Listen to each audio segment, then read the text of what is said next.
maze Imana imugenera gukora iminsi 6, imugenera kurya 2 ku munsi, nubwo buno yihaye kurya rimwe ku munsi no kurya rimwe mu ijoro. Ijoro ryari ryaragenewe gusinzira, none umuntu yarigize iryo kurya, byabaye ingorane yo gutuma mu gitondo abantu babyukana umutima mubi, kudashaka kuvuga, kudashaka gukora, kudashaka kurya, kubiha mu kanwa, bitewe no kurangiza kurya ajya kuryama, kandi nabwo ari ibyo kurya by'amoko mabi. Inshuti bavandimwe, mudahwema kubana natwe mu biganiro bitandukanye bigaruka ku buzima bwacu. Nongeye kubasuhuza, mbifuriza amahoro y'Imana. Uyu mwanya tugiye kuganirira hamwe isaha umuntu ariraho maze akagongana n'indwara nyinshi, kandi numara kumenya indwara abantu basakirana nazo, uzaje ugerageza urye hakibona, nawe uzagira ubuzima bwiza uko bukeye n'uko bwije. Inyinshi mwazumvishe nk'uko mwazisobanuriwe n'umusaza Nzungu, tugiye kongeraho n'izindi, kandi nyabuna mwabantu mwe mujye mukengesha, mugera amakenga kugira ngo murusheho gusigasira ubuzima bwanyu. Uwo muri kumwe kuri mikoro nk'ibisanzwe ni Nzayisenga Jeanne Poansenya naturopathe, mwarimu na diwani wa afya, ndi umurezi n'umujyanama w'ubuzima. Ni bari bwo bwa mbere duhuriye muri ibi biganiro, ihutire gukanda subscribe n'inzogera, uzaje ugira amahirwe yo gusangizwa ikiganiro twaguteguriye uwo mwanya. Ni izihe ngaruka umuntu agira bitewe no kurya nijoro agahita aryama? Ingaruka ya mbere ni ukwiyongera kw'ibiro. Muri iyi minsi abantu benshi bashaka kugira taye nziza, kugira ibiro biringaniye, ariko ntabwo bashaka gutandukana n'ingeso zibatera kugira ibiro byinshi. Nuba ushaka kuba kuri taye, ikintu wakora ni ugukora ibishoboka byose ukajya urya hakiri kare, kandi hagati yo kurya ifunguro rya nyuma no kuryama nibura hagaca amasaha 4, kandi abaye 6 waba wigiriye neza. Byongera ibiro. Kurya nijoro ugahita uryama, kurya byinshi nijoro bishobora gutuma umuntu arya kalori nyinshi kurusha iz'umubiri ukoresha, maze ibiro by'umuntu bikabasha kwiyongera. Byongera kandi, iyi ni ingaruka ya kabiri, bibangamira igogorwa ry'ibiryo, maze umuntu akarwara indwara zitandukanye zibasira igifu. Kurya hafi y'igihe cyo kuryama bishobora gutera kubyimba mu nda, kuribwa mu nda, cyangwa kutamererwa neza. Naho abantu benshi bavana indwara zitandukanye z'igifu. Mu by'ukuri igifu umuntu arwara giterwa n'ibintu bigera kuri 4. Icya mbere ni ukurya buri kanya, icya kabiri ni ukurya ukarenza mbiga, icya gatatu ni ukurya wenda kuryama, icya kane ni ukurya ibyo kurya bifuditse bikorerwa mu nganda, aha harimo n'ibinyobwa. Ibi byose bitera indwara y'igifu, maze ushaka kugira igifu gikora neza akwiriye kwirinda izi ngeso. Ingaruka ya gatatu ni ugutera aside nyinshi mu gifu. Maze kubabwira yuko kurya nijoro ugahita uryama bitera indwara zitandukanye zibasira igifu.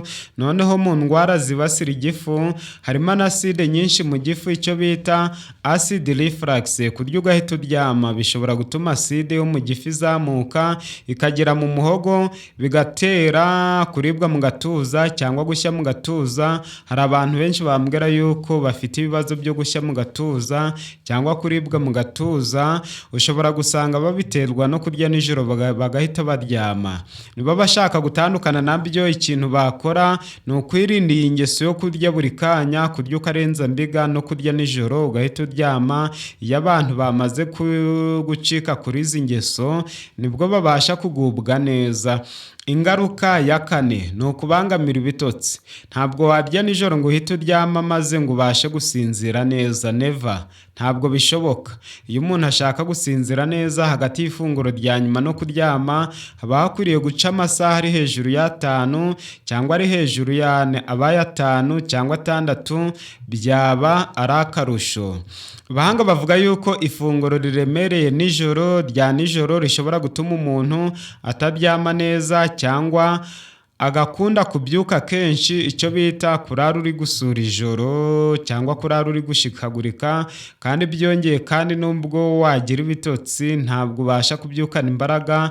Naho abantu benshi babyukana amavunane, bakabyuka badashaka, bafite umushiha, bashaka kuvuga nabi, badashaka kurya ibya mu gitondo, umutwe waba uremereye, yemwe nta bwenge, ugasanga bagize amazinda menshi.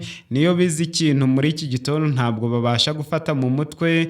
Ni ukuvuga yuko umuntu ushaka kwirinda ibibazo byose akwiriye kurya kare. Mu mwanya ndababwira ibihe mwariraho maze mukagira ubuzima bwiza. Ingaruka ya gatanu, bituma bigora kugenzura isukari mu maraso. Ni ahangaha abantu bakunze gusakirana n'indwara ya diyabete ndetse n'umurengera w'isukari mu maraso. Mu gitabo cyitwa Gerizo Divine bavuga yuko iyo umuntu ashaka kwirinda diyabete, umuvuduko ukabije w'amaraso, indwara zibasira umutima, indwara zibasira impyiko, umwijima ndetse n'indwara zibasira igifu, akwiriye gukora ibishoboka byose akarya kabiri ku munsi, kandi akarya hakiri kare.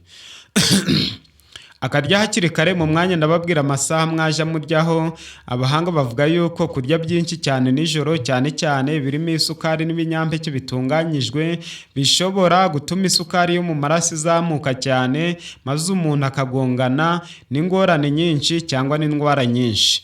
Noneho niba ushaka kwirinda indwara nyinshi ziterwa no kurya nijoro ugahita uryama, ukwiriye kurya kabiri ku munsi. Ni mu gitondo utarengeje 1:30, bibaye byiza wajya munsi yaho. Noneho na nyuma ya 6:00 utarengeje 9:00, bibaye byiza warya mu masaha 8, mu masaha 7. Nijoro ntugire ikintu na kimwe ukoza mu kanwa. Wageze kuri iyi ntambwe, indwara nyinshi wazikira mu gihe cy'amezi 2 gusa. Indwara zose waba wazisezeyeho, ariko kandi bigasaba ko urya n'ibyo kurya bizima. Inshuti bavandimwe, mudahwema kubana nanjye mu biganiro bitandukanye bigaruka ku buzima bwacu. Mwebwe tugiranye ku musozo, mudusangiza ibitekerezo byanyu. Niba hari icyo mwungutse muri iyi video, mukande kuri like, kandi niba ari bwo bwa mbere duhuriye muri ibi biganiro, mwihutire gukanda subscribe n'inzogera. Namwe muzaja mugira amahirwe yo gusangizwa ikiganiro twabateguriye uwo mwanya.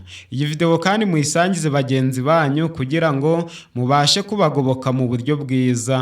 Gusa akaryoshye ntigahora mwitama, ntashira ararekwa. Icyakora ryo hasubiwemo. Noneho munyemerere mbe mbasezeyeho, maze tuzongere kugira amahirwe yo kubonana muri video y'ubutaha. Bye bye. Imana ikomeze ibarinde.